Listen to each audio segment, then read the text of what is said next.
everyone ইতিমধ্যে APSC ফালৰ পৰা যিখিনি গ্ৰেড 4 পোষ্ট আহিছিলে ইয়াতে কেণ্ডিডেট লিষ্টটো প্ৰকাশ কৰিছে আৰু আপুনি এক্সামটো দিব পাৰিবনে নোৱাৰে সেইবাবে আপোনালোকে ভেৰিফাই কৰিব পাৰিব আপোনাৰ নামটো আৰু ইয়াৰ বাবে আমাৰ টেলিগ্ৰাম চেনেলটো জইন কৰিব পাৰে আৰু বহুতে সুধি আছিলে যে আমি যিহেতু আসাম GK জেনেৰেল নলেজ আৰু লগতে মেথছ এইখিনি চাই আছিলোঁ কাৰণ ইয়াতে যে নটিছখনত প্ৰকাশ কৰিলে জেনেৰেল ষ্টাডিজ আহিব বুলি অৰ্থাৎ জেনেৰেল ষ্টাডিজৰ ওপৰতে এক্সামটো হ'ব নেকি সেইখিনি বহুতৰে কনফিউজড চ' গতিকে মই ইয়াতে সকলোখিনি কথা জনাম আপোনালোকৰ সকলো ছাবজেক্টৰ পৰা এক্সামটো হ'বনে নহয় গতিকে এইটো আপুনি কনফাৰ্ম হ'ব পাৰিব কাৰণ বহুতে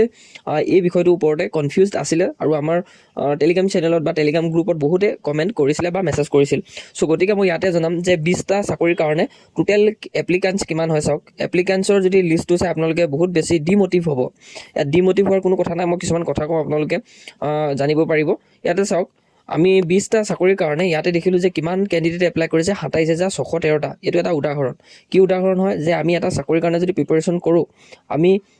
ভেজাল কৰিলে নহ'ব পূৰা নিজৰ যিটো মাইণ্ড হয় সেইটো পূৰা ফ'কাছড হ'ব লাগিব ইণ্টাৰনেটত যিবিলাক ছ'চিয়েল প্লেটফৰ্ম আছে তাৰ পৰা আঁতৰিব লাগিব আৰু নিজকে আইচলেট কৰি বহুত ভালকৈ প্ৰিপাৰেশ্যন কৰিব লাগিব এইটো হৈছে উদাহৰণ কাৰণ 20টা চাকৰিৰ বাবে এপ্লিকাণ্ট যদি 27,613টা হয় ইয়াৰ অৰ্থটো কি যদি আপুনি চাকৰিৰ কাৰণে লাগিছে একদম লাগিব লাগিব যদি আপোনাৰ মন নাই বেলেগক দেখি এপ্লাই কৰিছে তেতিয়াহ'লে কি কৰিব লাগিব আউট হৈ পিনে নিজৰ বিজনেছ বা বেলেগ কামত লাগিব লাগিব এইটো হৈছে উদাহৰণ চ' গতিকে মই ইয়াতে জনাম যে জেনেৰেল ষ্টাডিছে অকল এক্সামত আহিব নেকি সেইখিনিও আপোনালোকৰ নটিছখনত যিহেতু উল্লেখ কৰি দিছিলে সেইখিনিও জনাম আৰু তাৰ আগতে যিহেতু আমাৰ এখন নটিছ দিছিলে এপ্লাই কৰোঁতে তাতে কৈছিলে জেনেৰেল নলেজ আহিব মেথছ আহিব ৰিজনিং আহিব অৰ্থাৎ এইখিনি কথা উল্লেখ কৰিছিলে চ' গতিকে অকল জেনেৰেল ষ্টাডিজ মানে কি হয় সেইখিনিও আপোনালোকক জনাই দিওঁ ভাল ধৰণে আৰু ভিডিঅ'টো যদি এতিয়ালৈকে চাই আছে নিশ্চয়ৰূপে লাইক কৰক আৰু কমেণ্ট কৰিব আৰু হাইপ বাটনটো ক্লিক কৰিব যদি কিবা বুজি নাপায় তেতিয়াও আপুনি সুধিব পাৰে কমেণ্ট বক্সত শুনি আছিলে নটিছখন যিটো 9 ডিচেম্বৰ দিনাখন পাব্লিছ হৈছিলে আৰু যিটো মই আপোনালোকক ইনফৰমেশ্যনটো দিছিলোঁ ইয়াতে আপোনালোকৰ 4 জানুৱাৰীৰ পৰা এক্সামটো আছে দেওবাৰ দিনাখন আৰু ইয়াতে উল্লেখ কৰিছিলে যে ছাবজেক্টটো জেনেৰেল ষ্টাডিজৰ ওপৰত আহিব বুলি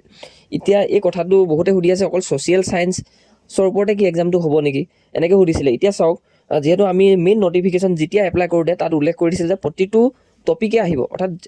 য'ত GK থাকিব মেথছ থাকিব ৰিজনিং থাকিব আৰু যিখিনি আমাৰ পৰীক্ষাৰ কাৰণে চাবলগীয়া টপিক সেই তাৰ ওপৰতে আহিব বুলি কৈছিলে আৰু তাত এটা কথা ইনক্লুড কৰিছিলে যে যিখিনি জেনেৰেল ছাবজেক্ট হয় অৰ্থাৎ আমি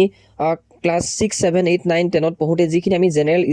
জেনেৰেল ষ্টাডি কৰিছোঁ তাৰ ওপৰতে এক্সামটো পাতিব অৰ্থাৎ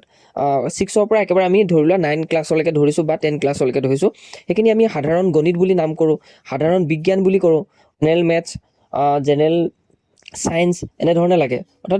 অৰ্থাৎ কথাটো এইটোৱে হৈছে যে জেনেৰেল ষ্টাডিজ মানে আপোনালোক প্ৰতিটো ছাবজেক্টৰ পৰা আহিব কিন্তু ক্লাছ 6, 7, 8, 9, 10ৰ পৰা কিন্তু উল্লেখ আপোনালোকৰ এক্সামটোত ইয়াতে অহা দেখা পাব গতিকে চ' সেইকাৰণে জেনেৰেল ষ্টাডিজ বুলি ইনক্লুড কৰিছে হয়তো মোক কোৱাত কিবা ভুল হ'ব পাৰে মই যিখিনি গম পাইছোঁ যে আপোনালোকৰ ক্লাছ 6, 7, 8, 9, 10ৰ যিবিলাক আমাৰ পঢ়া হয় সেই তাৰ ওপৰতে আহিব অৰ্থাৎ প্ৰতিটো ছাবজেক্টৰ পৰা আহিব এইটোৱে আছিলে কথাটো গতিকে আপোনালোকে নাভাবিব যে জেনেৰেল ষ্টাডিজ মানে অকল সমাজ বিজ্ঞানখন বা আমি যিখিনি পঢ়ি আছোঁ সেইখিনি অকল নহ'ব নেকি বা অকল আমি সমাজ বিজ্ঞানখনে আহিব নেকি তেনেকুৱা নহয় এইটো আছিলে ইনফৰমেশ্যনটো বহুতৰ কনফিউজড আছিলে চ' আপোনালোকে এক্সামৰ কাৰণে যিবিলাক টপিক আহে সেই টপিকখিনি আমাৰ ইয়াতো আহিব যেনেকৈ মেথছ ৰিজনিং আৰু মেথছ ৰিজনিং GK GS এইবিলাকে আমি চাব লাগিব চ' ইমানে আছিলে ইনফৰমেশ্যন আপোনালোকক জনালোঁ ভালকৈ প্ৰিপাৰেশ্যন কৰক যি লাগিছে একদম ভালকৈ লাগক নহ'লে প্ৰিপাৰেশ্যন আধৰুৱা কৰি লাভ নাই আৰু কিবা যদি বুজি নাপালে নিশ্চয়কৈ কমেণ্ট ছেকশ্যনত জনাব আৰু এডমিট কাৰ্ড যিহেতু প্ৰকাশ কৰিব চ' সেইকাৰণে কেণ্ডিডেট লিষ্টটো আপোনালোকৰ আগত জাৰি কৰি দিছে আৰু ইয়াৰ বাবে চাবৰ কাৰণে আমাৰ টেলিগ্ৰাম চেনেলটো জইন কৰক সকলোখিনি ইনফৰমেশ্যন আপোনালোকে পাই থাকিব পাৰিব